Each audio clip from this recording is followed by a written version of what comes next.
Le podcast d'aujourd'hui est présenté par notre commanditaire d'amour, Floravie, qui est avec nous depuis le jour 1 et c'est pas pour rien qu'on leur fait confiance. C'est parce qu'ils ont des vraiment bons produits qui explorent tout l'aspect de la santé sexuelle et de la relation intime. Et ici, j'ai une petite thématique Saint-Valentin pour vous parce que je vous parle d'une huile à massage. Celle que j'ai entre les mains, c'est la pure, donc c'est celle qui a pas d'odeur. Par contre, il y en a pour tous les goûts. Ils ont des huiles à massage un petit peu plus florales, fruitées, ambrées. Bref, une huile à massage, je pense que c'est juste un incontournable pour créer des moments intimes avec soi-même et avec un partenaire. Puis c'est pas juste relié à la sexualité, c'est vraiment relié à votre bien-être. C'est tellement important de se découvrir, se redécouvrir, d'explorer différentes zones érogènes et évidemment, la Saint-Valentin, c'est le moment parfait pour ça. Ou même n'importe quand vous voulez briser la routine, je vous le recommande fortement. En plus, leur huile à massage est sécuritaire pour les parties génitales externes et c'est des ingrédients naturels qu'il y a là-dedans. Donc, je vous le recommande fortement pour pouvoir découvrir Floravie et toute leur gamme de produits. Vous pouvez les retrouver sur les tablettes dans les grandes pharmacies ou au supermarché Avril Santé, mais surtout en ligne parce qu'on vous offre un code promo qui est LBALADO15 pour 15 % de rabais sur votre commande. Et on a décidé de vous gâter. Donc, vous allez pouvoir gagner une boîte remplie de tous les produits Floravie directement chez vous. Et c'est super simple. Tout ce que vous avez à faire pour participer au concours, c'est de commenter l'épisode d'aujourd'hui avec votre moment préféré. Et on va faire tirer une boîte par saison parmi tous les commentaires. Donc, allez participer. Ça vaut la peine de les découvrir. Et le lien est dans la description si vous voulez aller passer une petite commande. Sur ce, bon épisode tout le monde. Bienvenue dans votre safe space pour vous inspirer. Bienvenue à Elle, le balado.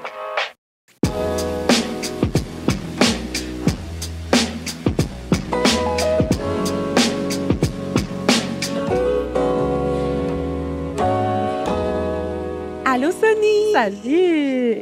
Je suis tellement contente, moi, que tu sois là. Comme c'est Daphné qui nous a référé à toi.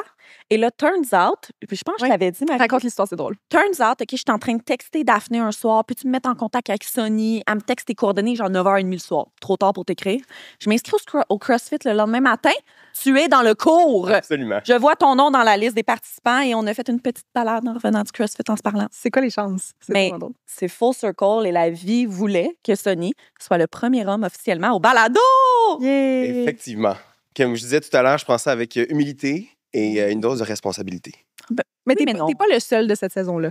Fait que parfait. c'est ça. J'inaugure, mais il y aura Exact. donc d'autres personnes. Exactement. Oui. Donc, bienvenue officiellement. Merci d'être là. On commence nos épisodes avec des petites questions en rafale. Donc, questions rapides, réponses rapides. Tu ne les as pas reçues, celles-là. C'est parfait. Es-tu prête? Absolument. Prêt? Oh, je suis habituée. Oups là. Dérange pas. Es-tu prêt? Es-tu prêt? La première est vraiment difficile. Parfait. Ouf. Ta saison favorite? Ah, mon Dieu. Ben, c'est difficile pour vrai, mais je pense que ce serait l'automne pré-slush. Ouais. C'est comme quand il y a de la Oui. slush dans les rues, c'est vraiment désagréable. L'automne pumpkin spice, là. Oui, absolument. Ouais. Petite veste. Une chanson qui t'accompagne depuis toujours. C'est un album d'un artiste canadien. Je ne sais pas si vous connaissez Leif Volbeck. Non. C'est quand même un peu niché, mais son album Twin Solitude, mon chum est vraiment tanné là, parce qu'il joue constamment à part. Mais je vous le conseille, c'est genre ma thérapie. OK, j'aimerais ça que tu me l'envoies en DM tantôt. Oui. Avec grand plaisir. Ah, ça, j'avais vraiment hâte d'avoir ta réponse là-dessus. OK. Ton livre préféré relié soit au féministe ou masculinité, tu sais, de ce sujet-là. Là. Ouais. J'ai une réponse universitaire, puis j'ai une réponse comme plus grand public. OK, je suis prête. Ma réponse universitaire, c'est Raewyn Connell. Je vais sûrement en reparler pendant l'épisode, mais moi, c'est comme ma référence. Là, dans mon salon, j'ai un poster d'un de ses livres immense là, à côté de la bibliothèque. J'aime tellement Qui ça. est son livre, c'est pas le livre que je vais vous parler là, mais c'est son livre Gender and Power, qui est genre son premier livre. C'est une femme trans qui étudie les masculinités en Australie. Puis son livre Masculinité, je pense que, et enjeu de l'hégémonie, quelque chose du genre. Ça c'est ça que j'ai lu, moi, à l'université pendant ma maîtrise, puis qui m'a amené sur le sujet des masculinités. C'est comme une référence immense. Fait que ça, c'est ma référence universitaire. Puis ma référence personnelle, plus grand public,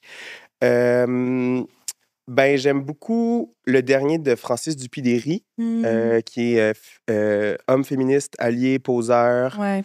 Je trouve que c'est comme la claque parfaite de faire genre, oui, OK, tu veux soutenir les femmes et le féminisme, mais va falloir que tu sois constamment dans une position d'humilité. Parce que tu es toujours à genre, pas grand-chose de devenir un peu masculiniste. Wow, je l'ai dans ma bibliothèque en C'est plus. bon. Je Ouais. pense que ça va être mon prochain.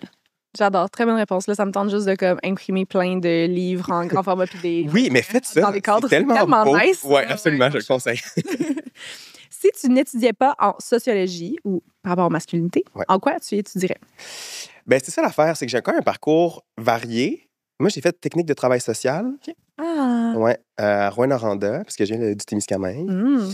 Fait que j'ai étudié là-dedans. Puis j'ai étudié en télévision.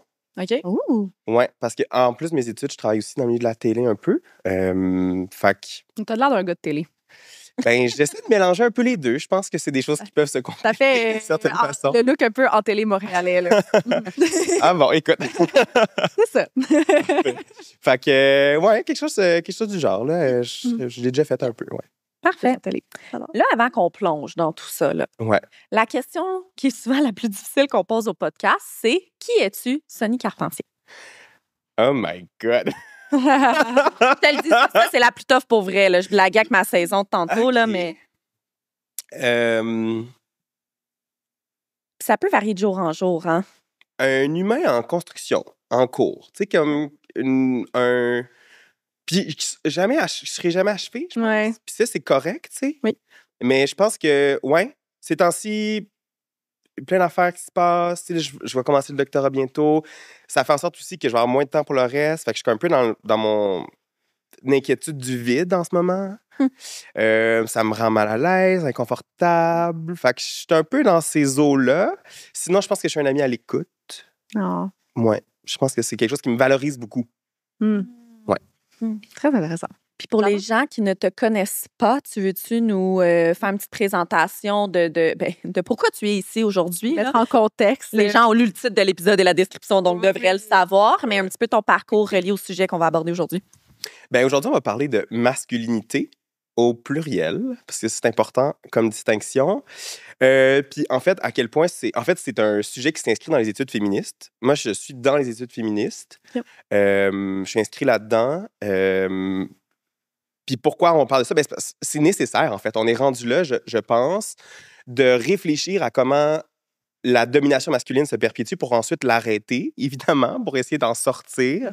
Puis je pense qu'on a besoin de ces réflexions-là pour avoir une vue d'ensemble plus grande aussi. Puis je pense aussi qu'il y a plusieurs hommes qui se rendent compte que le système dans lequel ils sont leur apporte pas de bien, en fait. Que ça les limite. Puis je pense que pour les hommes aussi, c'est des réflexions qui sont nécessaires puis qui vont juste comme permettre de prendre l'expansion, en fait, de grandir, de pouvoir s'imaginer en dehors d'un système où, oui, on est dominant, il y a des privilèges liés à cette masculinité-là, mais ça vient avec un coût qui est tellement plus grand puis qui est tellement invisible. Puis moi, dans le fond, c'est comme je disais tout à l'heure, j'ai fait ma maîtrise en socio à l'UQAM. Je vais faire mon doctorat dès l'automne. Félicitations! Merci bien. Déposé il y a genre un mois et demi. Oui. Une longue aventure. C'est combien de temps un doc? Ah, Ça varie, c'est mais- long. Ouais, ça dépend. J'ai en tête, genre, 2 ans à 12 ans. Ben, 4 ans, je pense que c'est pas mal le minimum. Oupidou. Ouais, à temps plein. Mais tu sais, il y en a qui le font en 8 ans. Mhm.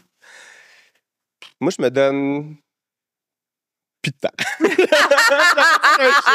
Je pense que c'est une mauvaise idée. Ça est une bonne réponse.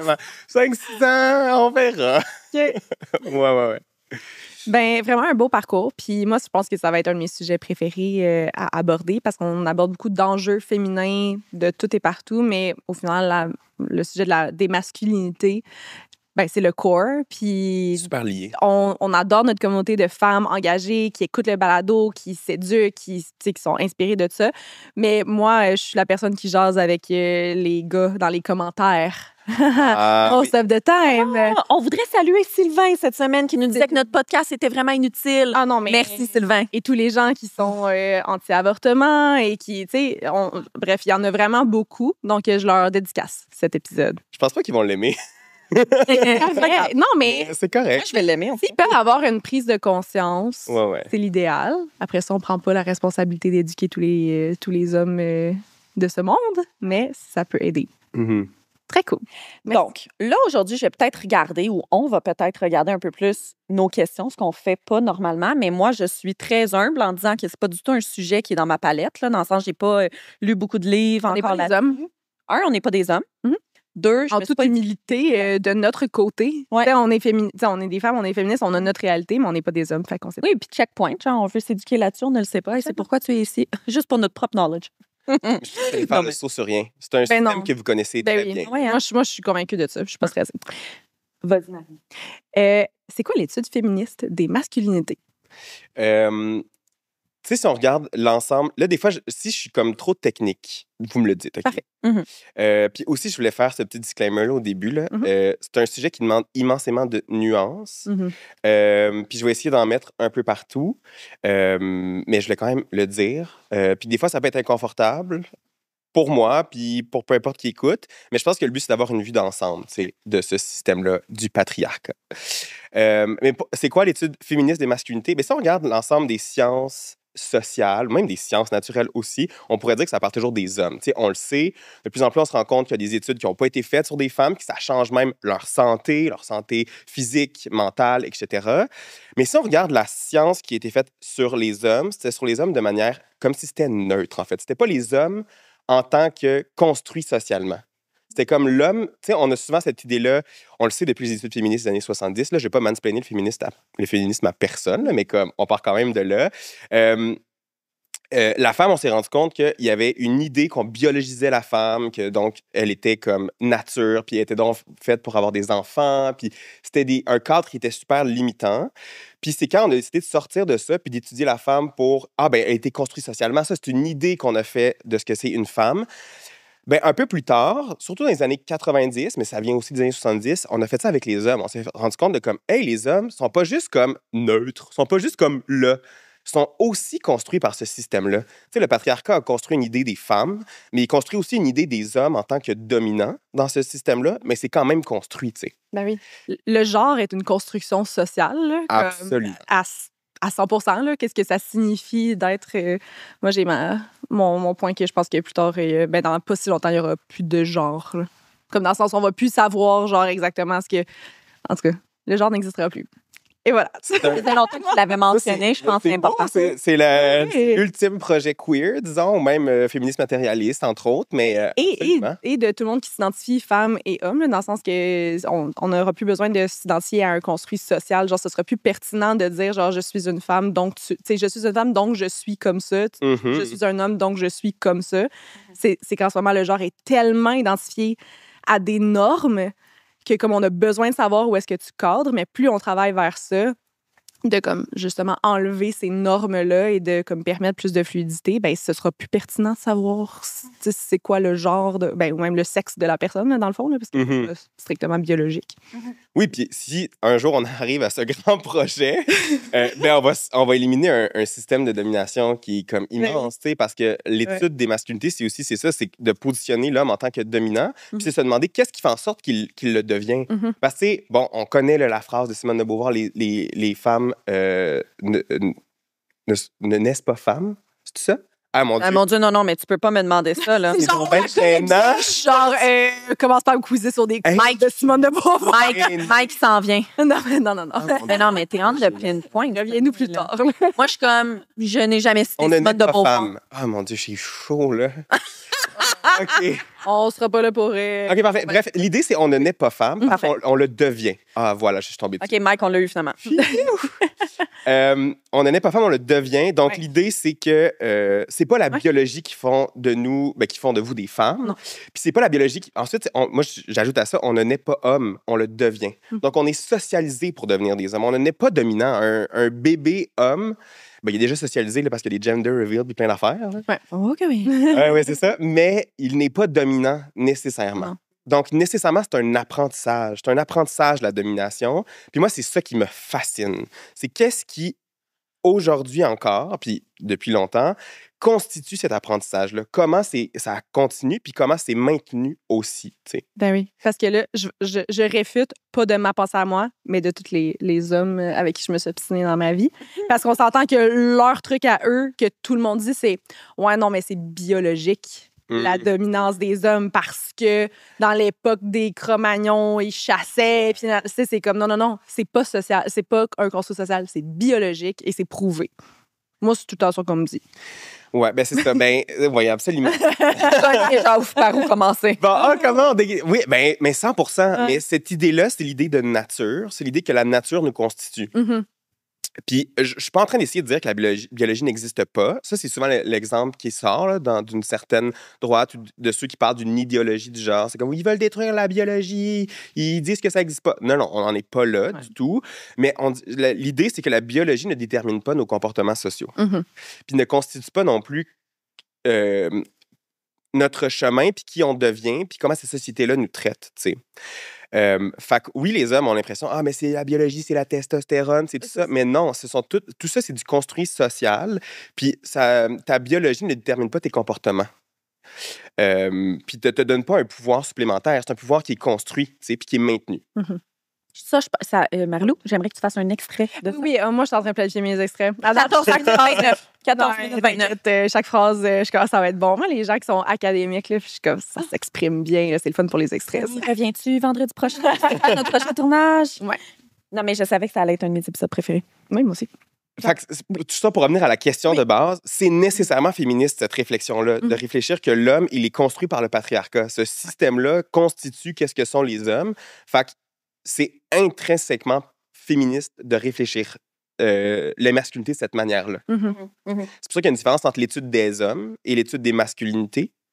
C'est un petit peu politique là, dans le monde académique, mais l'étude des hommes, c'est souvent plus la santé des hommes, puis on n'est pas nécessairement en train de le situer dans... Tu sais, si par exemple, on va prendre les taux de suicide, on va dire les hommes se suicident, puis c'est parce que le monde est trop difficile pour eux ou en ce moment. Puis les taux de suicide, je ne veux pas les invisibiliser. Ils existent. C'est vrai qu'il y a un taux de suicide qui est plus élevé chez les hommes, mais si on prend ça du côté de l'étude des masculinités, c'est de voir comment socialement il est plus élevé. Les hommes ont la difficulté à aller chercher de l'aide. Les hommes ont la difficulté... Tu sais, il y a des mécanismes sociaux qui font en sorte qu'ils ne sont pas capables d'aller reach out pour aller chercher de l'aide. Non seulement ça, mais ils ont une tendance plus grande à des moyens violents pour s'enlever la vie. Fait que c'est socialisé aussi. Fait que l'étude féministe dans les masculinités, c'est une nouvelle façon de porter un regard sur tout ce qui a été fait autour des hommes, puis de le situer à travers leur socialisation. Oui, parce que tu as commencé en disant à quel point il y avait un coût à cette dominance-là. Ça fait un peu partie, j'imagine, justement, tous les enjeux de santé mentale. Y a-t-il d'autres coûts à ça pour les hommes? C'est quoi leur bénéfice à eux de s'intéresser ou d'être dans une idéologie plus féministe ou de déconstruire ça? C'est une bonne question, Marilou. Merci. Ben, vraiment, c'est vraiment une bonne question. Puis je vais y aller avec peut-être une anecdote un peu plus personnelle. Mais moi, pendant la pandémie, j'ai eu des passes un peu plus difficiles. Puis tu sais, moi, j'ai étudié en technique de travail social. Je suis un gars qui... Souvent, les hommes sont portés vers l'action. Fait que, tu sais, moi, quand ça allait pas bien, j'étais genre, je sais c'est quoi la solution. C'est une hygiène de vie saine. Fait que je vais m'entraîner, je vais bien dormir, je vais bien manger, puis genre, je vais sortir pour avoir comme des moments sociaux. Puis j'étais comme, ça va régler ma vie, tu sais. Puis ça a fonctionné pendant longtemps. Cette socialisation-là qui me portait vers l'action a été super fonctionnelle. Puis pendant la pandémie, c'est comme passer des affaires, puis là, ça marchait plus. J'ai beau avoir une hygiène de vie absolument incroyable, j'allais pas mieux, j'allais pas bien, tu sais. Ma santé mentale allait moins bien. Fait que j'ai commencé à aller en thérapie. Puis c'est pendant la thérapie, à un moment donné, où on parlait beaucoup avec ma psy, puis tu sais, elle me disait mais c'est quoi cette émotion-là? À quoi ça ressemble? Qu'est-ce que c'est? Puis, tu sais, j'étudie les masculinités, j'ai cette impression-là d'être comme plus à l'aise ou de connaître un peu plus, tu sais, mes émotions, puis d'être féministe. Je me déclare pas moi-même féministe, mais d'être dans le féminisme, tu sais. Puis... Tu te déclares pas féministe? Non. Pourquoi? Parce que j'ai coupé ton anecdote. C'est vraiment... Mais genre, moi, je suis tout le temps genre, mais pourquoi tu serais pas féministe? Parce que... Le féminisme, c'est politique. Ça doit rester politique, à mon avis, parce que c'est une cause qui doit... Puis je trouve qu'il y a des enjeux quand même politiques à me déclarer féministe en tant qu'homme. Mon travail s'inscrit dans le féminisme, tu sais. Puis à un moment donné, je posais cette question-là à ma directrice de mémoire, tu sais, en sociaux. Puis là, je dis, penses-tu que les hommes peuvent se dire féministes? Puis elle m'a comme répondu quelque chose du tac au tac qui manque peut-être un peu de nuance, mais j'étais comme, c'est quand même pas fou. Elle dit, ah, peu importe, est-ce que tes actions sont féministes? Est-ce que, genre, ton travail, il l'est? Les gens mettront l'étiquette qu'ils veulent sur toi, ta personne, mais toi, l'important, c'est que tu contribues. Mais c'est une très bonne réponse.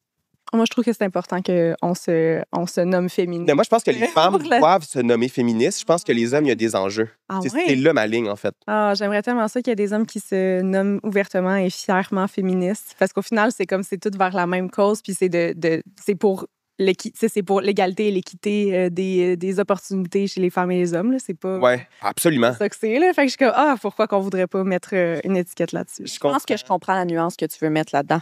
C'est que je pense que tout ce qu'il fait, tous les travaux qu'il fait portent à tout ça, tu sais. Portent à vouloir essayer que toute personne, là, sans nommer femme, homme, toute personne a les mêmes opportunités, même... Oui. Ben, les actions sont importantes. Ouais. Mais pourquoi le mot colle pas? Pardon. Ben, c'est parce que nécessairement, même si j'ai beau faire tout le travail du monde, je suis encore dans ce système-là. Des fois, je vais avoir des actions, des réflexions qui vont restructurer cette structure patriarcale-là. Fait que je pense que, tu en parlais avant. Moi aussi. Ben, je sais. Nous aussi. C'est ça l'affaire, là, c'est que genre, on est le produit du patriarcat, qu'on soit une femme ou un homme. Là, comme, Ouais. Je pense que lui se ferait peut-être plus bâcher de crier haut et fort qu'il est féministe par certaines personnes. Pas nous. Clairement pas. Nous, on va être là, genre, être élevés sur un piédestal. Oui, Il faut vraiment pas faire. Non, OK, non, on te en bas du piédestal. Mais. Dans le livre de Dupuy-Derry que je disais tout à l'heure, c'est un des plus grands risques. Il a remarqué dans les études que quand les hommes se rassemblent entre eux pour être féministes, pour avoir des actions féministes, puis qu'il n'y a pas de femmes qui sont présentes, la plupart du temps, ça va verser éventuellement dans le masculinisme. Ben, c'est sûr. Là. Non, c'est tous ensemble en se soutenant. Mais l'affaire, c'est qu'il y en a tellement peu des hommes qui se nomment féministes. Absolument. Qu'après ça, genre, en tout cas, je trouve que ça fait du bien quand il y a quelqu'un qui le fait, puis qui. C'est ça. Mais c'est aussi. Qui le dit, parce que c'est comme. Merci pour la visibilité. Faut que la voix des privilégiés porte. Je pense qu'au final, tout ce que tu fais mène vers ça. Ben, j'espère apporter le message, même si je le dis pas directement. Mais ouais. Mais je comprends vraiment. Puis je suis d'accord aussi que cette visibilité-là, puis il faut que les hommes prennent des actions féministes. Il faut qu'ils s'envisagent aussi dans un cadre qui est féministe. Mais bon. Si vous vous dites, crime, les filles sont tellement bien habillées aujourd'hui, ben c'est parce qu'on porte du girl crush. Puis si vous savez pas c'est quoi girl crush, ben vous vivez en dessous d'une roche.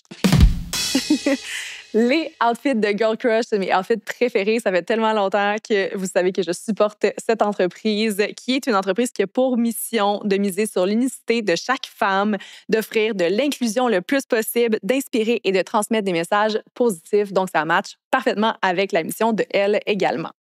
Leurs vêtements sont produits à partir de matières qui sont durables, de qualité. C'est des vêtements qui sont confos, abordables et inspirés des dernières tendances. Donc, maintenant, vous savez où aller magasiner. Leur site web, c'est girlcrushgang.com et on a caché un petit code promo dans la description de l'épisode. Sur ce, je vous laisse au reste de l'épisode d'aujourd'hui.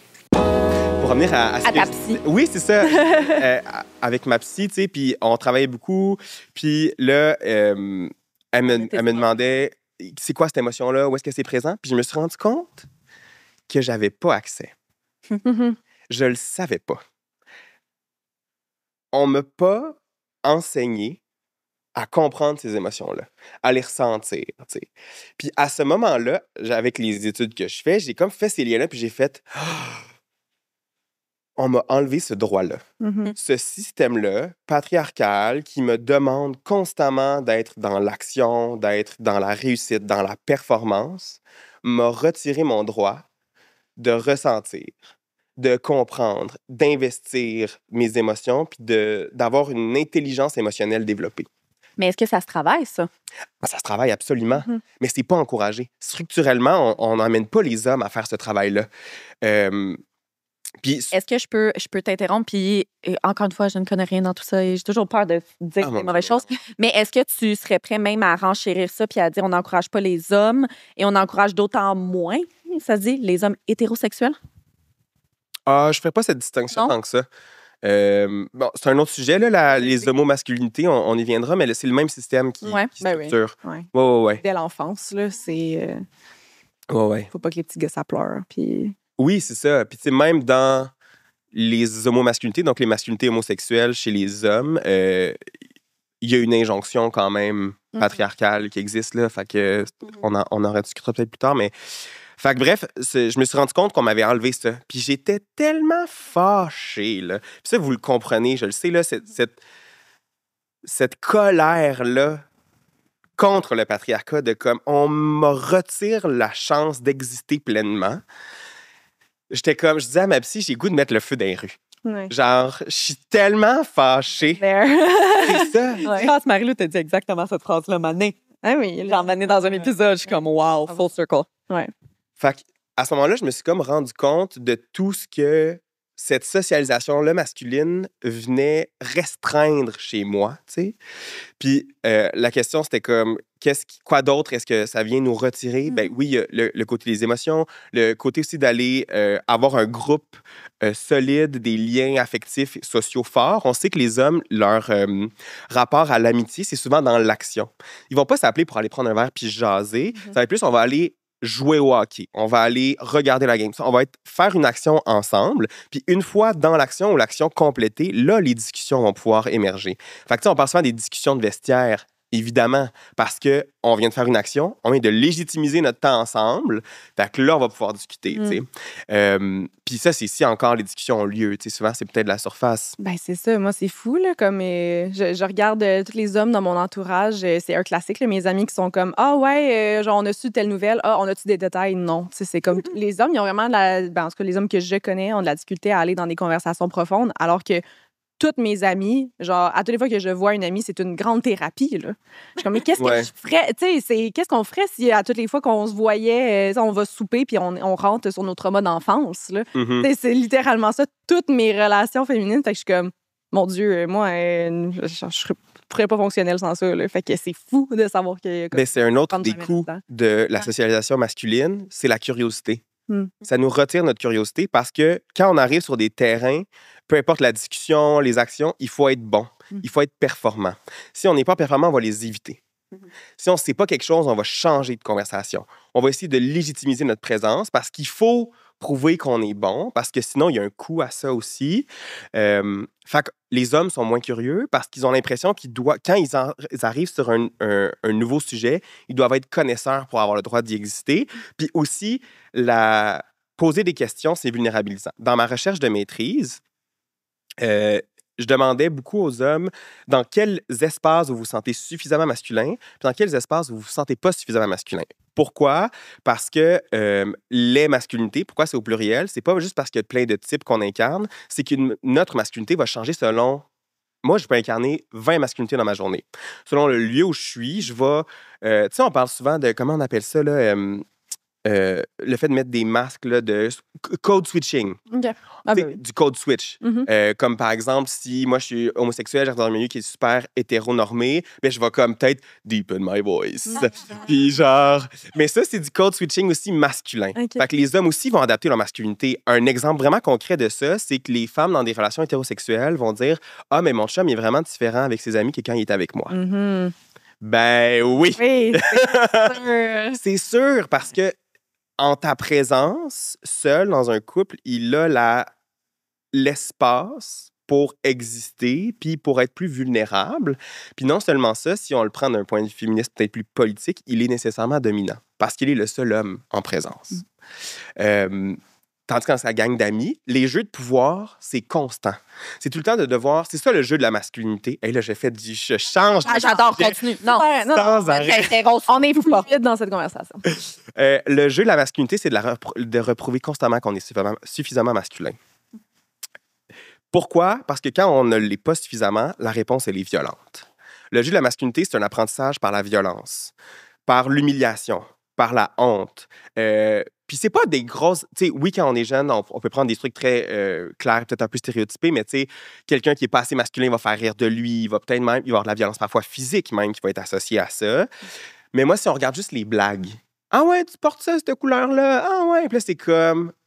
Qu'est-ce que tu veux dire? « Ah, c'est une couleur qui est pas masculine? Je peux pas la porter. » Fait que c'est constamment des enjeux de pouvoir. On appelle ça la maison des hommes. C'est un concept que j'utilise dans ma recherche ici.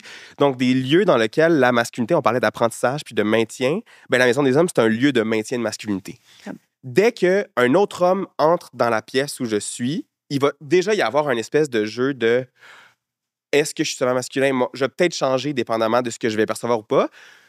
Là où les hommes vont dire ah, ben, moi, je ne le ressens pas, probablement que vous êtes déjà dominant.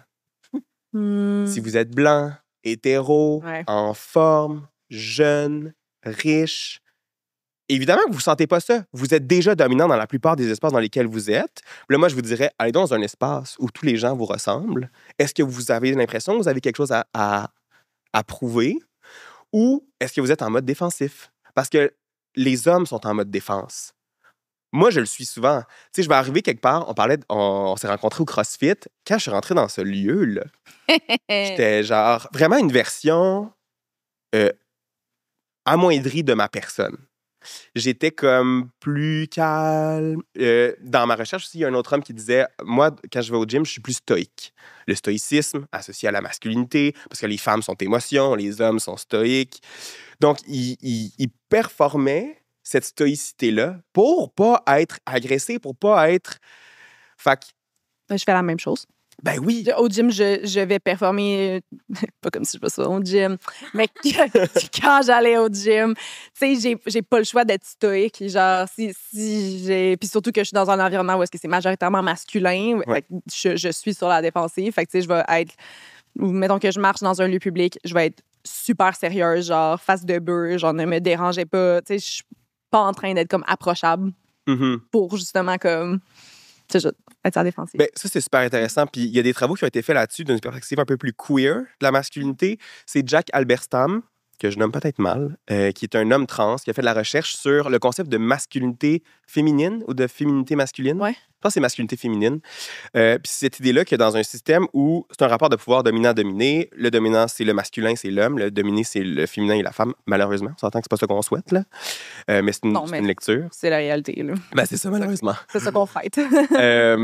Ben, les femmes aussi peuvent performer de la masculinité. Ben oui. On parle souvent de One of the Boys. C'est une... On va dire à l'inverse, c'est une girl's girl. Ouais. Mais genre, not like the other girls. Exactement. Ouais. Fait que c'est souvent... Puis ça, c'est un autre comportement qui vient réaffirmer l'ordre patriarcal, l'ordre du genre. C'est des figures repoussoires. C'est de repousser ce qui n'est pas correct. Ah, mais moi, je suis pas comme les autres filles. Fait que là, on repousse une forme de féminin pour nous légitimiser dans un espace. Les hommes vont faire ça constamment. Figure repoussoire, féminine. Ah, ben non, mais moi, je suis pas de même, je porte pas ça, je fais pas ça, je ne suis pas émotif, je ne suis pas peu importe. Puis ça, c'est cette idée-là, en repoussant quelque chose, on vient protéger la masculinité puis la domination. Puis j'ai envie de faire un petit aparté en ce moment parce que ça me fait penser à quand j'ai commencé, je l'ai pas fini, là, pose-moi pas de questions, le livre Love of Man de Liz Plank. OK? Ouais. J'ai pris une photo, je l'ai mis en story, puis j'étais comme, je viens de recevoir ce livre que j'ai commandé, qui l'a lu, tu sais. Ouais. J'ai eu plein de commentaires, mais j'ai eu 2 commentaires, si je me souviens bien, de femmes qui m'ont dit, moi, je l'ai lu et je trouve que c'est... je l'ai pas aimé parce que je trouve que c'est vraiment une façon d'excuser les hommes. Et là, je me demande s'il y a peut-être des gens qui sont en train de nous écouter puis ils se disent peut-être ce commentaire-là, tu sais, comme, ben voyons, genre là, c'est comme, ben, c'est pas ça du tout que je porte envers toi, mais tu trouves juste des excuses pour dire, ben, les hommes, ils agissent comme ça parce que c'est pas de leur faute, ils ont été socialisés comme ça. Qu'est-ce que tu répondrais aux personnes qui se disent peut-être ça en t'écoutant en ce moment? Ben, je suis vraiment content que tu le nommes parce qu'effectivement, c'est vraiment pas l'intention des études des masculinités. Au contraire. L'idée, c'est jamais d'excuser des comportements. Moi, je dis tout le temps que c'est l'idée entre la responsabilisation puis aussi la reconnaissance des violences. Parce que pourquoi les hommes se maintiennent là-dedans, c'est parce qu'ils vivent des violences. Moi, j'aime beaucoup l'idée, j'ai souvent l'image de la clôture électrique. C'est pendant longtemps, on a maintenu les hommes dans un carcan, puis je dis pendant longtemps, encore aujourd'hui, là, on maintient les hommes dans un carcan de leur masculinité. Puis c'est comme j'en vois ça comme un enclos qui était électrifié. Fait que toute ta vie, quand tu vas avoir un comportement qui n'est pas jugé masculin, c'est comme si tu essayais d'en sortir, puis là, tu te fais électrocuter par une violence symbolique, par une violence parfois physique, par peu importe, un commentaire, une blague. On va remettre en question ta masculinité. Puis ça a l'air niaiseux comme, ah ben là, c'est pas grave si tu te permets. Non, mais c'est vraiment violent dans certains systèmes, dans certains espaces. Je dis pas que c'est la chose la plus violente au monde, on s'entend. On est en train de comparer ça à des violences que les femmes peuvent recevoir, mais l'idée, c'est quand même de comprendre comment c'est fait. Puis là, aujourd'hui, des fois, on va demander aux hommes, par exemple, ah, mais sors, ah, mais non, mais moi, avec mon chum, par exemple, je veux l'amener à être plus vulnérable. Puis l'espace, il est sécuritaire pour vrai. Mais c'est un peu comme un. Je sais pas si vous connaissez le chien de Pavlov, là. Tu sais, c'est l'idée que le comportement, il est répété puis il est appris. Ben, même si la clôture est plus électrique, on n'a plus envie d'essayer de la passer, la clôture, parce qu'on sait que c'est immensément dommageable, tu sais. Ouais. Mais tout ça pour dire que le but, c'est vraiment pas d'excuser, mais c'est de comprendre pour que ça change. Parce que si on ne comprend pas comment la violence est maintenue, comment on va l'arrêter? Puis moi, je pense que les hommes ont un travail de responsabilisation à faire, de prendre la responsabilité des actions puis de ce qu'ils vont créer autour d'eux. Mais moi, en même temps, puis c'est mon travail. Moi, je ne demande pas aux femmes de le faire nécessairement, de faire comme « Ah, pauvre vous », tu sais. Non, non, genre « You've got your shit to deal with ». Comme 100%. Mais moi, c'est quelque chose que moi, je suis prêt à faire. De faire comme « Hey, sais-tu quoi? Je comprends la violence que cette masculinité-là te fait vivre. » Mais je pense qu'il faut qu'on soit responsable par rapport à ça. Puis moi, c'est quelque chose que je fais avec moi-même. Moi, je suis encore dans ce système-là. J'ai encore des comportements. Je me prends au détour des fois. Quand je me sens vulnérable quelque part ou je me sens en danger, entre guillemets, et là, je le vois, comme je disais tantôt, je vais deepen my voice. Puis là, tu sais, je vais essayer de contrôler les conversations pour rester sur des sujets sur lesquels je suis en contrôle, tu sais. Fait que j'essaie de détricoter ça du mieux de mes capacités. Puis si jamais on me reprend, c'est inconfortable de se faire reprendre là, puis se faire dire « Hey, c'est quoi ce que tu viens de dire là? T'es un peu misogyne. » Puis là, t'es comme... Là, t'as le goût de fighter pour faire comme « Hey, c'est pas ça que je voulais! » Puis comme, je comprends ça. Mais faut s'asseoir là-dedans et faire comme « Je me suis trompé. Je suis désolé pour la douleur que ça a pu causer, ce que je viens de dire. » Explique-moi si tu en as l'énergie, puis sinon, moi, je vais essayer d'aller apprendre puis de faire mieux. Tu sais. Ouais. Fait que j'excuse pas les comportements masculins, mais moi, je pense qu'il faut les comprendre pour les arrêter. Ben oui. Puis on dirait que moi, ce que je comprends de toute cette conversation-là, c'est we're the same.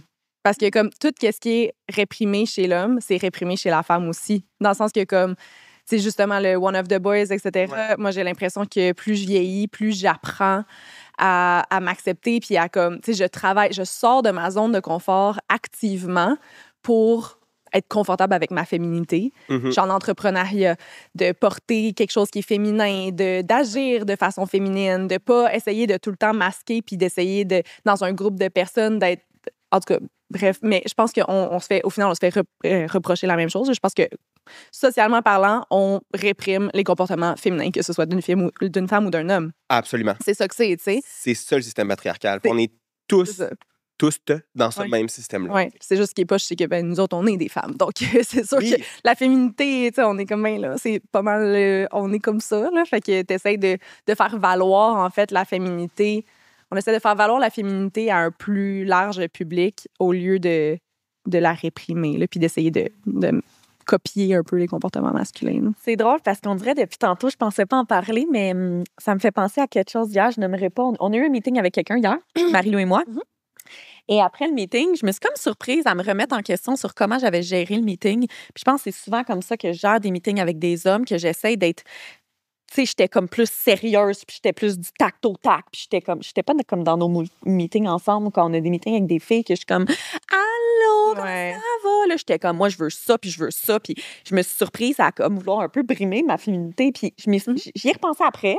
Ça a comme passé, mais là, depuis tantôt qu'on en parle, je suis comme « Ben, je pense que finalement... » C'était un peu de ça, genre. Même c'est de déconstruire les cas, là, dans le sens que moi, j'ai remarqué qu'en meeting, je souris. C'est le plus possible, genre. Sourire. Alors que je regarde tous les autres hommes dans la salle ou sur le Zoom, puis il n'y a pas un gars qui va sourire constamment, là. Mais après ça, plus je me laisse être plus relax dans les meetings, puis de pas, de juste comme, ben, c'est ma face, je sais. Mais j'ai peut-être l'air bête des fois, mais en tout cas, bref, j'essaie de décoder, là. Après ça aussi, il y a des lieux dans lesquels c'est pas sécuritaire. C'est plate à dire, mais tu sais, dans le sens, tu dis, je pense que oui, c'est bien qu'on ait des réflexions personnelles, que toi, tu sais, t'as une réflexion personnelle là-dessus. Mais ça se peut aussi que tu dis, je suis plus du tac au tac. Mais ça se peut que malheureusement, il y a des espaces dans ce monde impitoyable où c'est vrai que ça te permette de mieux fonctionner. Tu sais. Puis ça, c'est dommage. D'avoir des gains que je veux avoir aussi des fois. C'est ça. Parce qu'on est dans ce monde-là. Tu sais. Je veux revenir à l'idée que j'avais il y a sûrement comme 4 heures. On fait souvent ça, Sonny. Va falloir que tu t'habitues. C'est un labyrinthe et on revient. Tout le monde, de faire du coq à l'âne. Je parlais du contrôle des conversations chez les hommes. Puis j'allais parler d'un cas dans ma maîtrise. Dans le fond, moi, j'ai fait des entrevues avec des hommes homosexuels et ou queer, adultes. Je pense à un échantillon de, si ma mémoire est bonne, c'est de 24 à 56 ans. 8 hommes. C'est pas un immense échantillon, c'est une mémoire de maîtrise en même temps. Puis il y a quelqu'un qui me disait, donc, dans quels espaces votre masculinité, vous sentez que vous êtes à l'aise puis vous ne l'êtes pas. Puis il y a un qui me dit, hey, moi, je suis pas à l'aise quand je vais à la quincaillerie. Parce que c'est pour lui un espace, une maison des hommes, pour reprendre mon vocabulaire, qui est très, très codifié, qui est très masculin. Puis il dit, quand je vais là, je me prépare des questions, puis j'ai droit à une question. J'ai droit à une seule question. Parce que si j'en pose plus, je vais déranger le commis. Puis là, il va penser que je suis comme vraiment pas bon, puis que je sais rien. Puis là j'étais comme, mais quelle démonstration incroyable de masculinité, de à quel point, vraiment, ça n'a pas de bon sens. C'est sa job, le commis, là, de répondre à tes questions. Mais je comprends. Ouais. Ben oui, moi aussi. Ben c'est ça. Fait c'est ça le coup de la masculinité aussi. Puis là, ben, pour continuer à faire du coq à l'âne, là, puis c'était à la fin de nos questions, mais why not les remonter? Oh, je m'excuse si vous m'entendez mal. Avec le micro. Des fois, quand t'es rendu, des fois, le micro est à terre. Non, mais dans le fond, ton mémoire était porté sur, ben là, j'ai pas, mon carton est plus là, sur l'homomasculinité et... Ouais. Continue ma phrase. Hey, tu veux le titre du mémoire? Oui. Oh mon Dieu, OK. Faut que je m'en souvienne moi aussi. C'est Homomasculinité et rapports sociaux de sexe, analyse des hiérarchies entre hommes homosexuels et ou queer. OK.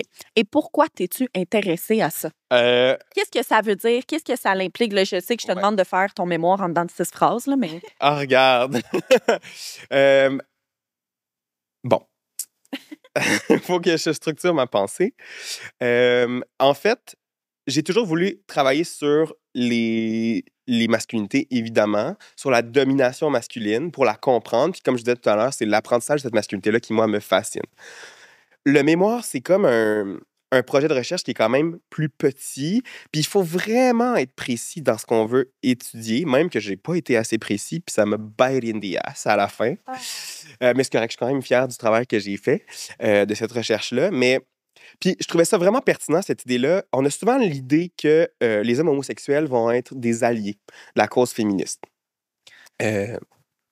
Des fois, c'est les personnes les plus misogynes que je connais parce que non seulement c'est pas des personnes genre qui ont ils ont été élevés dans le même système patriarcal, mais en plus, ils n'ont pas d'attirance sexuelle envers les femmes. Puis il y a beaucoup d'hommes que une forme de respect envers les femmes, c'est pour les séduire, puis pour les courtiser, puis pour qu'ils soient intéressés envers eux. Fait que les communautés, des fois, comme gays, lesbiennes, là, c'est pas parce qu'il y a aucun qui se désire là-dedans. Fait que pourquoi se respecter, genre? Pourquoi? Pourquoi donc? Ben, c'est ça. Ouais. Non, mais... ouais. Okay, mais vas-y. Ben, je suis pas surprise du tout de ça. Voilà, absolument. Ouais. Popcorn. C'est ça. Je vais t'inviter quand je vais faire des présentations de mon mémoire. C'était très bien dit. Mais je trouvais ça pertinent, cette idée-là, de voir dans une communauté marginalisée par la masculinité. On a souvent l'impression qu'ils sont victimes de ces idées-là de la masculinité, des masculinités hégémoniques, donc dominantes. Comment ça se reproduit à travers ces communautés-là? Des gens qu'on pense qu'ils sont des alliés, comment en fait ils sont encore pris par ce système-là? Puis les résultats sont quand même violents. Mais sont pas tout problématiques, évidemment. Puis ça aussi, c'est un enjeu que je veux aborder tant qu'à avoir la chance maintenant. Là. Je suis pas en train de dire que tous les hommes sont de la merde. Je pense que je dis que le système y est de la merde. Voilà. Puis qu'on est tous affectés d'une façon. Exactement. C'est difficile d'être nullement affecté par ça. Là. C'est... Parce que des fois, je m'entends parler puis je me dis, hey, un gars qui m'entend, il doit être sa défensive parce que je comprends, tu sais. C'est pas ça l'idée du tout. Comme je disais tantôt, c'est de se responsabiliser, mais de reconnaître la violence. Ouais. Voilà. Fait que, bref.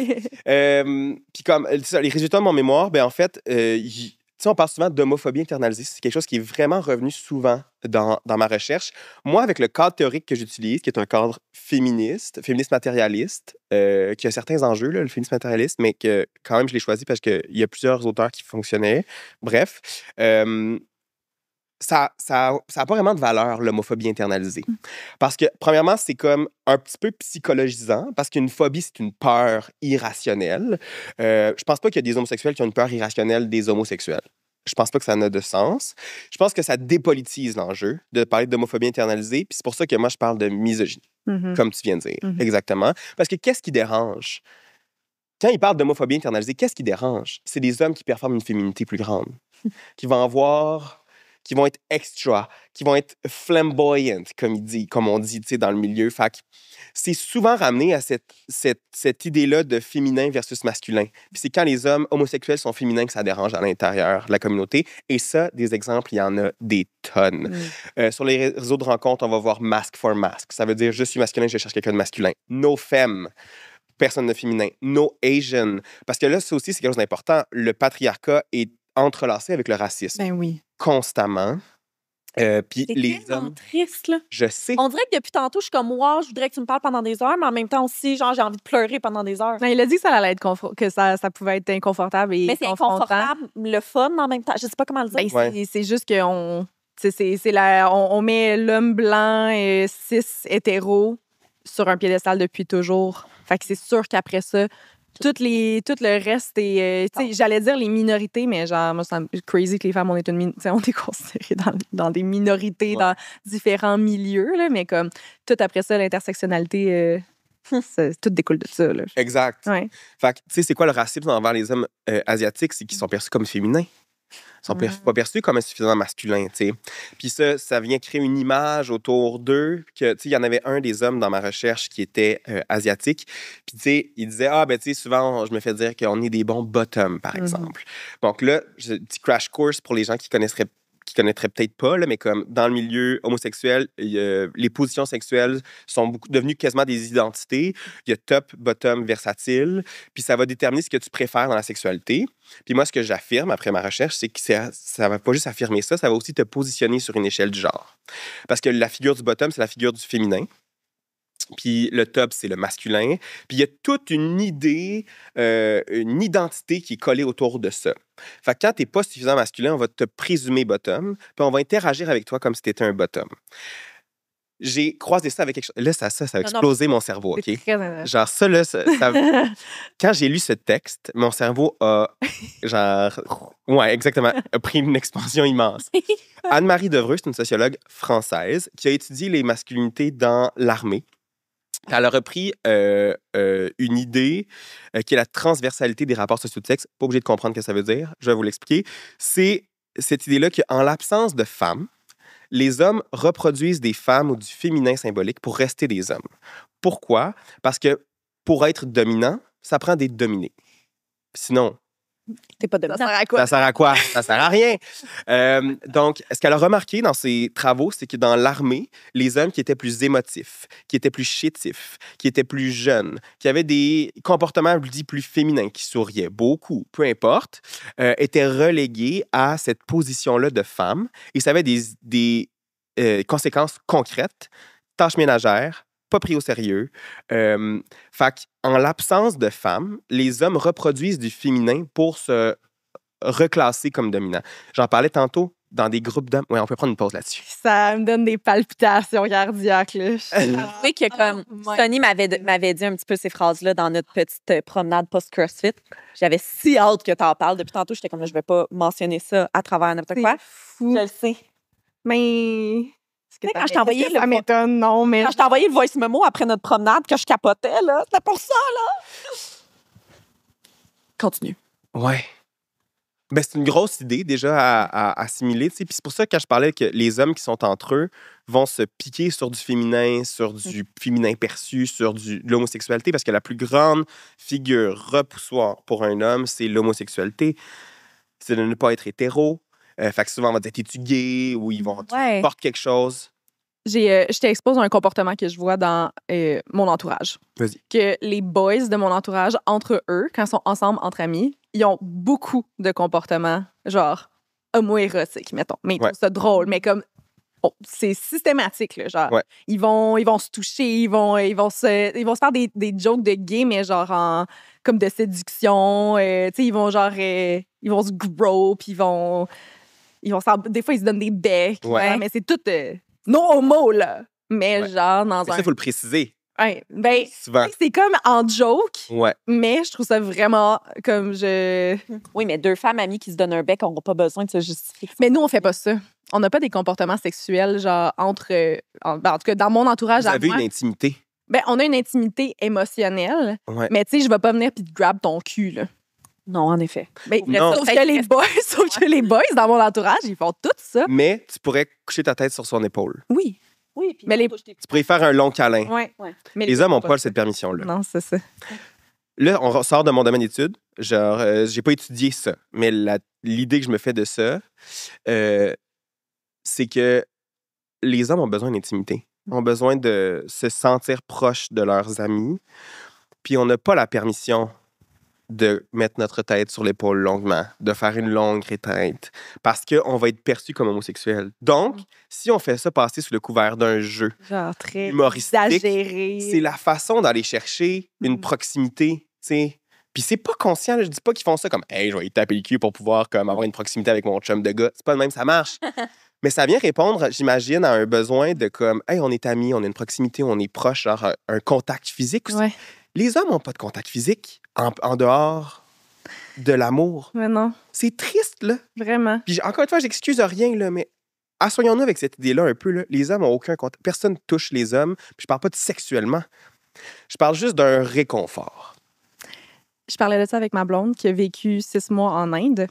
Puis elle disait, en Inde, c'est tellement... ben, tu sais, c'est pas l'homosexualité n'est pas encouragée, là. Fait que Et donc, il y a plein de comportements homo-érotiques. Oui. Ouais, oui. comme les hommes sont vraiment colleux entre eux, tu sais, ils vont vraiment... c'est un peu plus, ils se tiennent la main dans la rue parce que c'est sûr qu'ils sont pas gays. Fait que là, ils se permettent des comportements plus tendres entre eux. J'ai déjà lu un texte qui m'avait vraiment fasciné sur la, je vais pas dire révolution sexuelle, mais comme le mouvement homosexuel, quand ça a pris de l'expansion, puis c'est devenu comme plus public, puis qu'on acceptait un peu plus, souvent seulement les hommes homosexuels gays, là, évidemment, mais quand même, les normes de masculinité sont redevenues plus rigides. Parce que cette possibilité-là d'être perçu comme homosexuel était grave pour un homme hétérosexuel. Or, donc, il y a une plus grande performance. Donc, dans des milieux, dans des cultures où l'homosexualité est interdite et prohibée, ben, c'est sûr qu'on a besoin de moins performer cette masculinité-là parce que c'est impossible de paraître homosexuel. Tu sais. Puis là, je vais sauter sur l'occasion parce que je veux absolument qu'on en parle avant qu'on parle pendant 3 heures. La hausse du masculinisme, masculinité toxique. Ben oui, c'est ça. J'étais genre, crème, on va en parler. Là. En ce moment, c'est... Ouais. Là, ça s'est un peu calmé. Là. Il n'y a comme rien eu de comme trop pop en ce moment. Là, mais Sauf les 2 féminicides du dernier mois. Là. oui, c'est vrai. Mais ça, c'est comme vraiment dans la violence. Mais comme ça a été vraiment un sujet de la dernière année. Ouais. Qu'est-ce que tu en penses? Qu'est-ce que tu analyses de ça? Y a-tu vraiment une montée du masculinisme? Comment qu'on réagit à ça? C'est pas mon expertise, le masculinisme. Moi, je m'intéresse vraiment plus... Mes travaux portent vraiment plus sur la socialisation masculine puis l'apprentissage des masculinités plutôt que l'antiféminisme puis la violence masculine. Même si c'est évidemment plus que lié, là, c'est la même chose d'une certaine façon, mais bref. Fait que, disclaimer, tu sais, là, c'est pas l'expert qui parle plus que quelqu'un qui s'y connaît un peu plus. Je pense qu'il y a une montée dans la mesure où il y a des discours qui sont plus accessibles qu'avant. Puis, je lisais un rapport vraiment intéressant sur les jeunes en ligne puis les discours masculinistes. Puis, il y a un expert qui parlait, qui disait, tu sais, les jeunes, ils rentrent pas sur les réseaux sociaux pour aller chercher des discours masculinistes, mais ils ressortent avec. Ils vont chercher de la motivation. Ils vont chercher un sens à leur masculinité. Ils vont chercher des repères. Puis, malheureusement, ceux qui leur donnent ça sont des gens qui sont dans des discours masculinistes. Ben, je pense que c'est super dommageable. Je pense qu'on est en train encore de refermer cette clôture électrique-là, comme je disais tantôt. Je pense qu'on est en train de redonner un cadre rigide. Puis ça, c'est un sujet qui est difficile parce que... Puis là, ça va avoir la grosse que je vais dire, mais tout ce qu'ils disent n'est pas mauvais, mais c'est qu'ils le lient à la mauvaise chose. Tu sais, ils vont nommer des difficultés que les hommes vivent. Perte de motivation, solitude, tout ça. Je suis là, moi, pour avoir cette conversation-là, avec grand plaisir. Mais ils vont dire c'est à cause du féminisme. Puis là, je vais être comme, ah, on n'a pas lié ça à la bonne cause. Puis c'est là l'enjeu, tu sais. C'est le patriarcat, pour dire des grands mots, qui cause ça, tu sais. C'est intéressant, je trouve, qu'à la base, vous avez les mêmes... Les enjeux sont réels. C'est ça, les enjeux sont les mêmes. sont réels. Vous notez la même chose, c'est juste après ça, vous le linkez à quoi? C'est la faute des féministes enragées qui veulent reprendre. On est rendu une société matriarcale.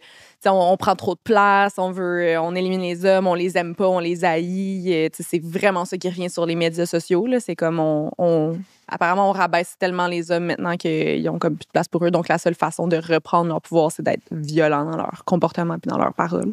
Ben, de performer encore plus cette violence-là, qui est attendue d'eux. Et pour faire du pouce, je sais pas, depuis tantôt, je veux poser ma question, mais je sais pas comment la poser. Vas-y. Que penses-tu, en premier lieu, de la série Adolescence? Je l'ai pas écouté. Oh. Mais moi, c'est parce que genre, je suis tellement affectée par ça que j'ai de la difficulté d'écouter les choses qui sont comme... Mais je trouve On est que ça hangover après l'écoute de ça. Mais je trouve que... Ben, je vais finir ma question, là, mais Ouais, en ouais. premier, qu'est-ce que tu en penses? Et en deuxième lieu, je serais quand même intéressée à savoir ton avis par rapport à... Il y a plusieurs gouvernements qui voulaient l'inclure dans le système d'éducation, là, puis on dirait que je suis perplexe par rapport à ça a ça. été fait, je pense. Oui, mais moi, j'ai trouvé, pour ma part, je l'ai écouté. Ben, je trouve que la façon que ça a été tourné est incroyable. Oui, ça, c'est sûr. Mais, La réalisation est très belle. Ouais. oui, mais c'est un one take tout le Ouais, long. ouais, je c'est sais. fou. Incroyable. Mais je trouve que ça le démontrait d'une façon qui me l'avait jamais été montrée.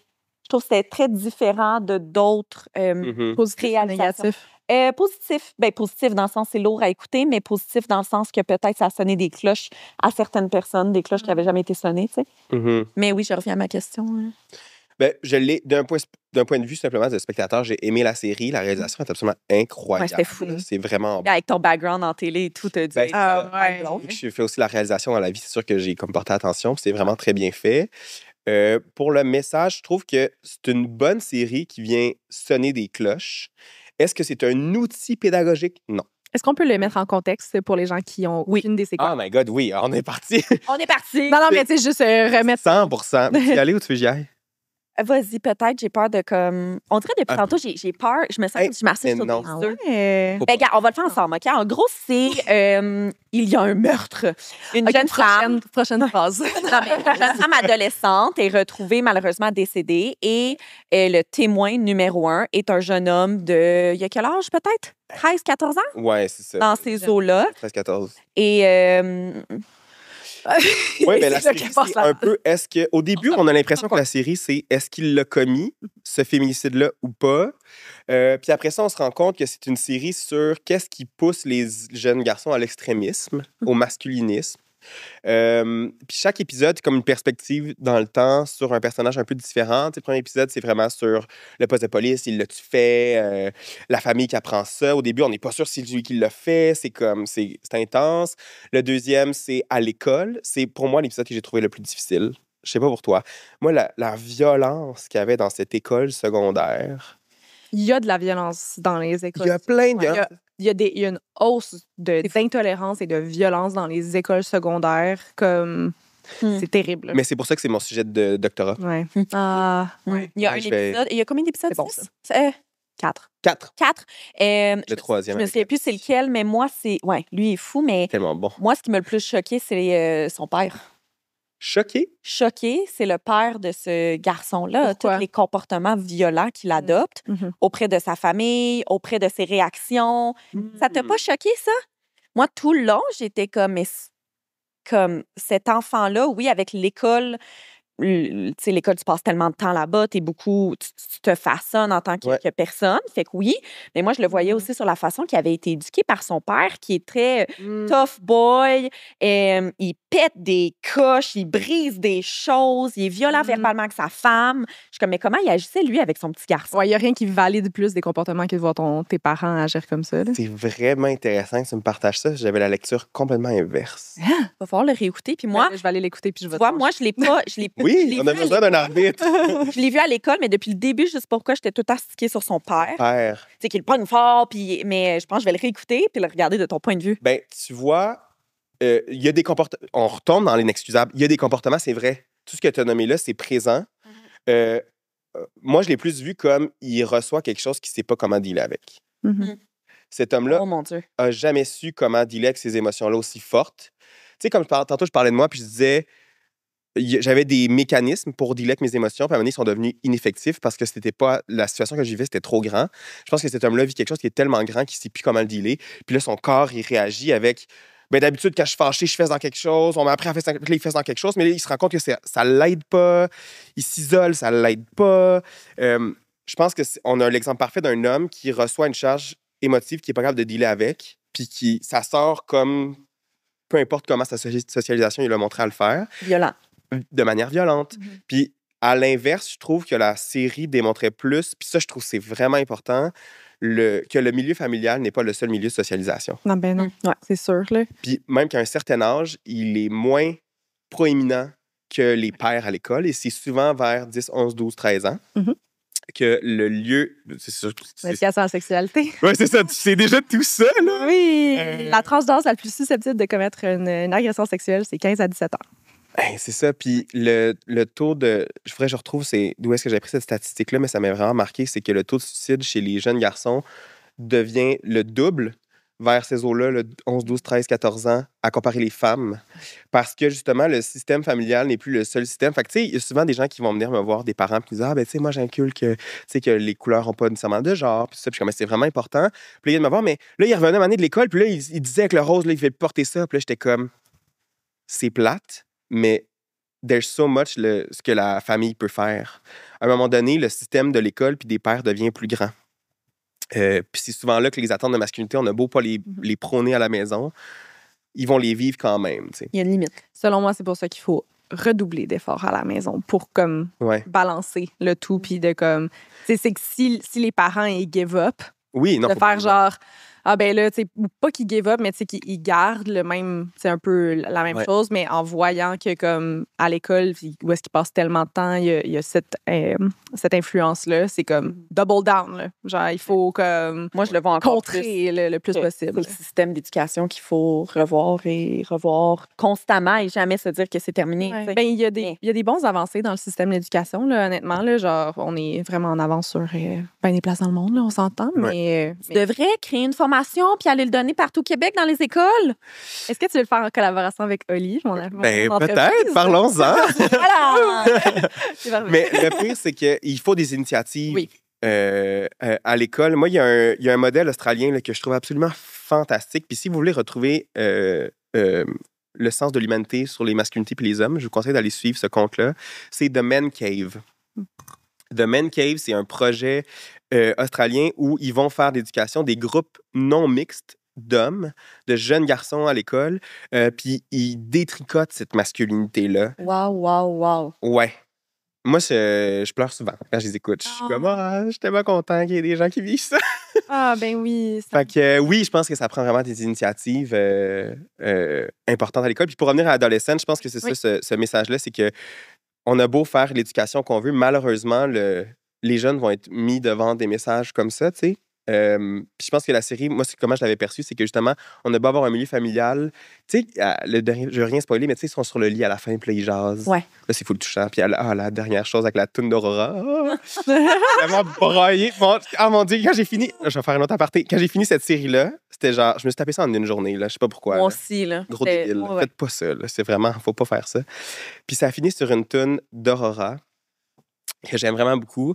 Puis là, je l'ai téléchargé après. Là, j'ai dit à mon chum, là, je suis vraiment émo. Je vais aller prendre une marche. Écoutez allée- cette tune-là en repeat? J'ai marché sous la pluie. Ah. J'ai écouté cette tune-là, puis j'étais genre... Puis j'étais comme content de toucher à ça. Oui. J'étais comme content de toucher à ça, tu sais. J'étais comme... C'est vraiment beau que je vive ça. Puis à la fois, c'est comme confrontant, mais ça m'a vraiment touché. Fait que... je sais plus ce qu'il disait. Ça, je vais la réécouter, la série. Puis juste pour l'épisode 3, sur la psy, la dynamique entre la psy Oui. et le jeune, c'est genre du génie. Genre, je veux que tu me reviennes avec ça.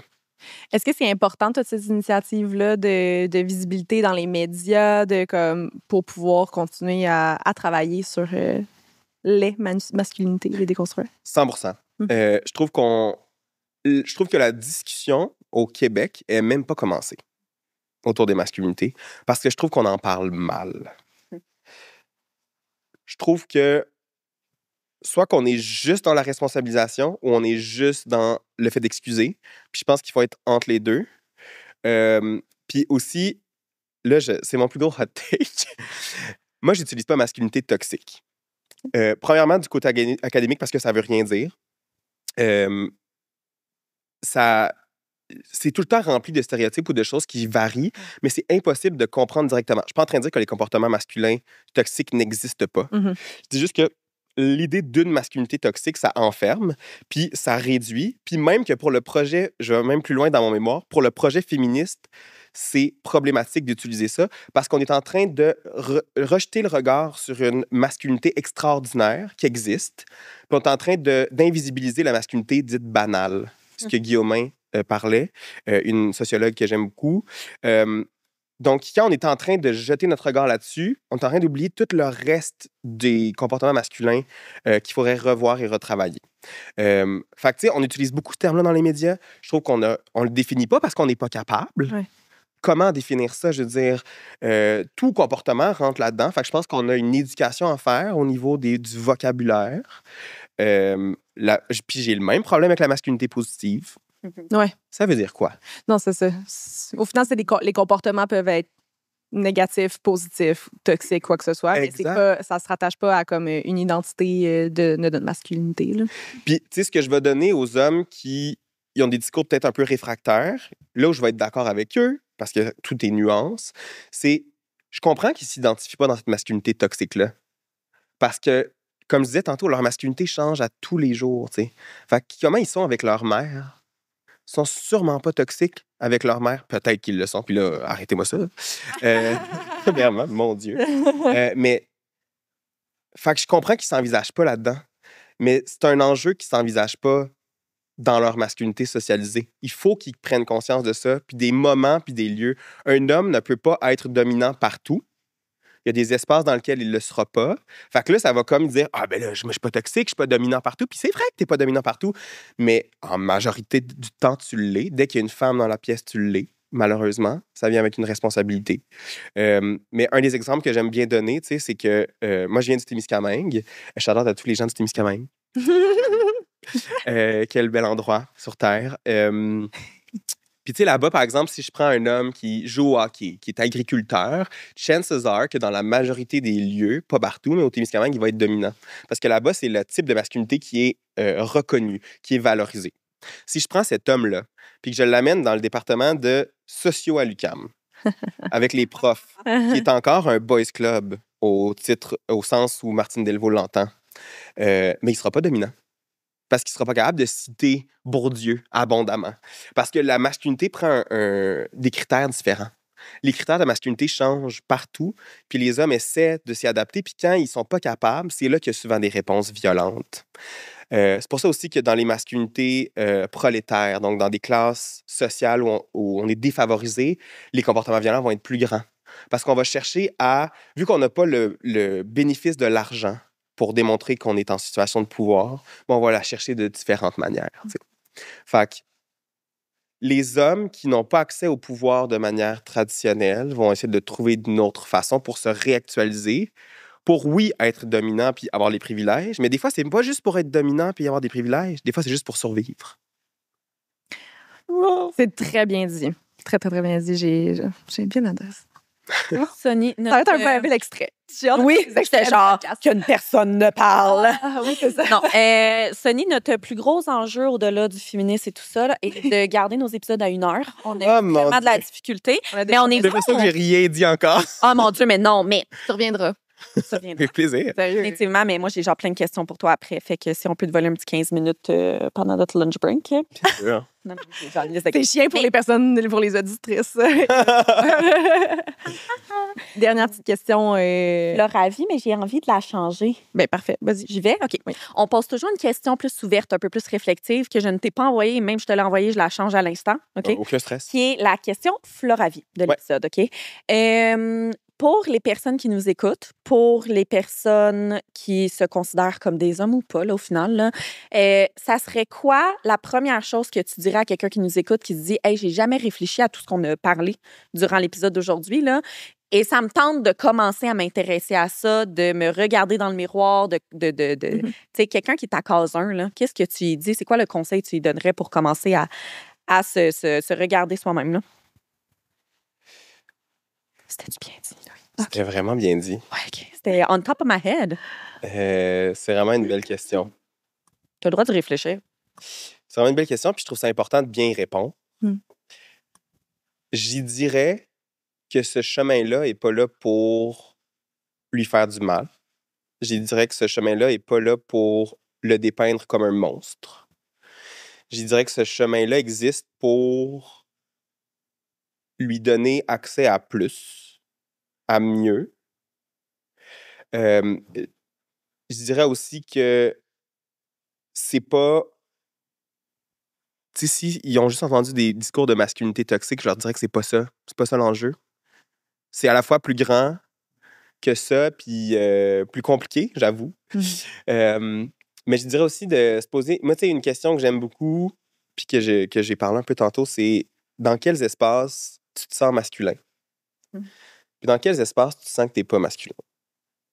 Puis quand tu auras ces idées-là d'espace en tête, comment tu réagis?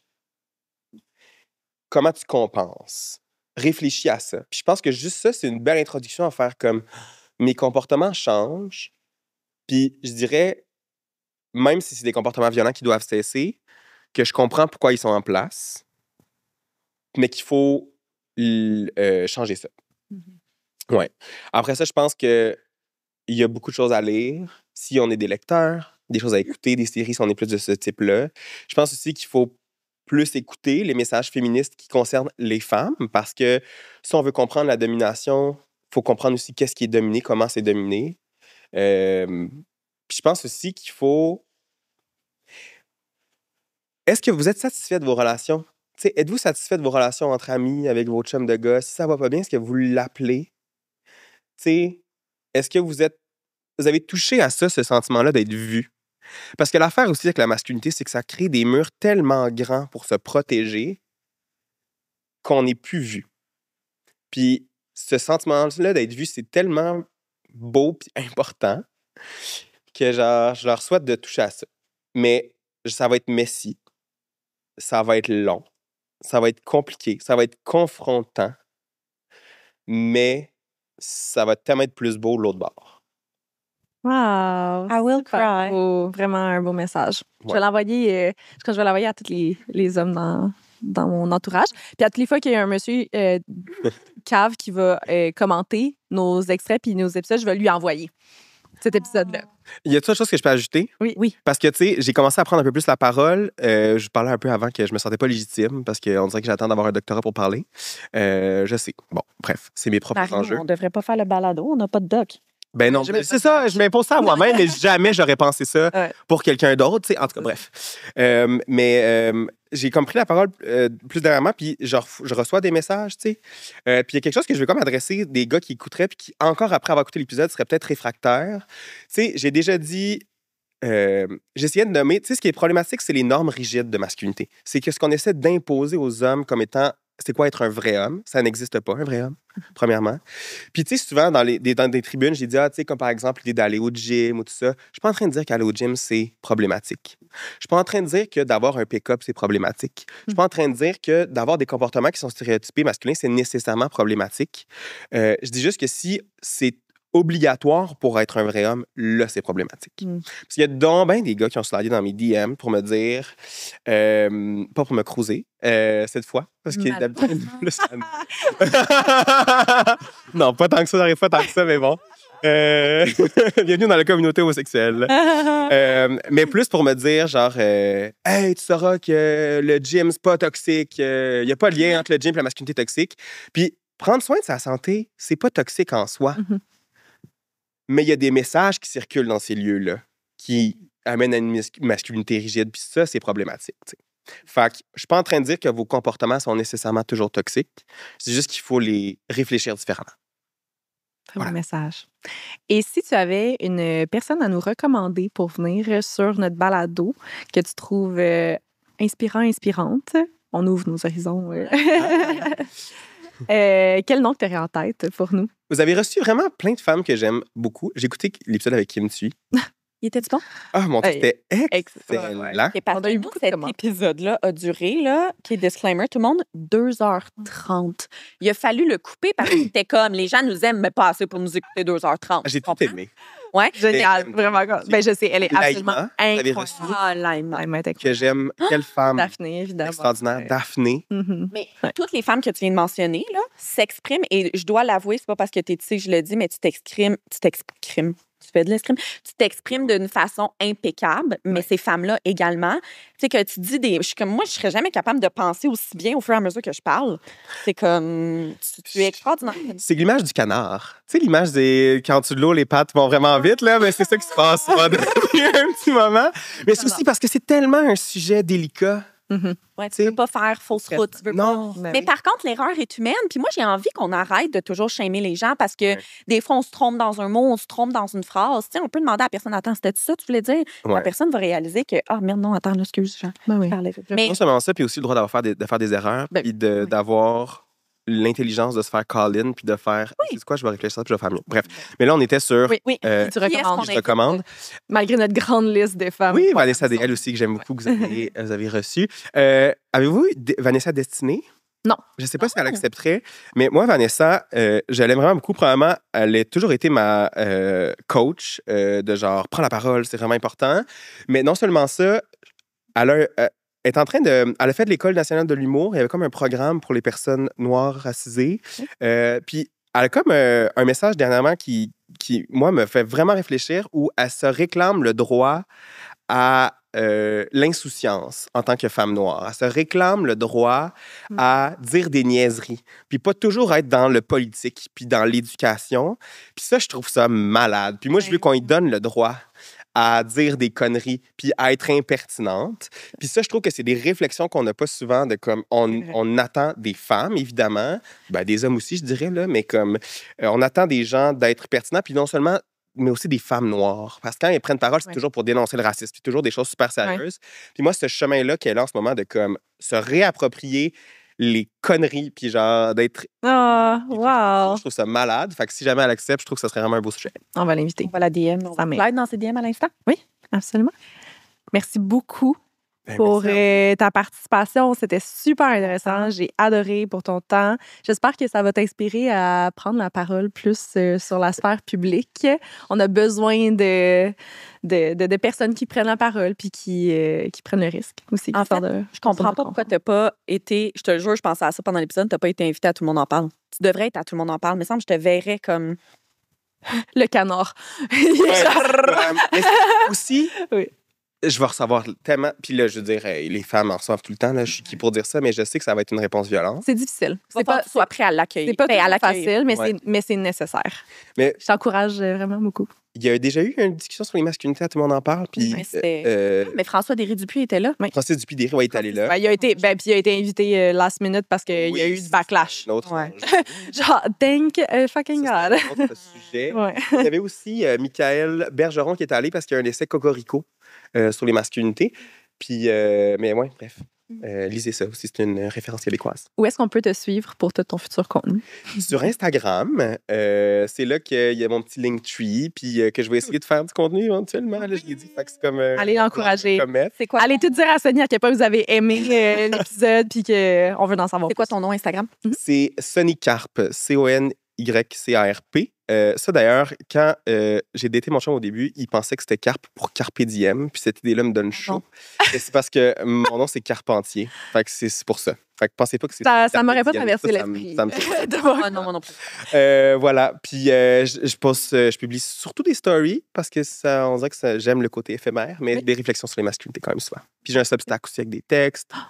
Super intéressant. C'est ça que cette semaine, j'ai fait un Ouais, story j'ai vu aussi. ça. C'est quoi, on s'en reparlera après. Ah, exact. Je suis lost. Puis de notre côté, si vous voulez venir nous suivre, c'est à Elle, le balado sur toutes les plateformes, TikTok, Instagram, YouTube, et on peut nous retrouver aussi sur Spotify. Et allez nous donner 5 étoiles. 5 étoiles, laissez Rien de moins. laissez un review pour dire à quel point vous nous aimez. Si vous nous aimez pas, absolument ne laissez pas de review. Laissez faire. Envoyez-nous Il n'y a des personne qui vous oblige. des suggestions constructives. Mais Si je 5 vous ai fâché, allez courir. Vous sortez ça de votre tête. Ouais. Ou sinon, on peut avoir des belles conversations. Voilà.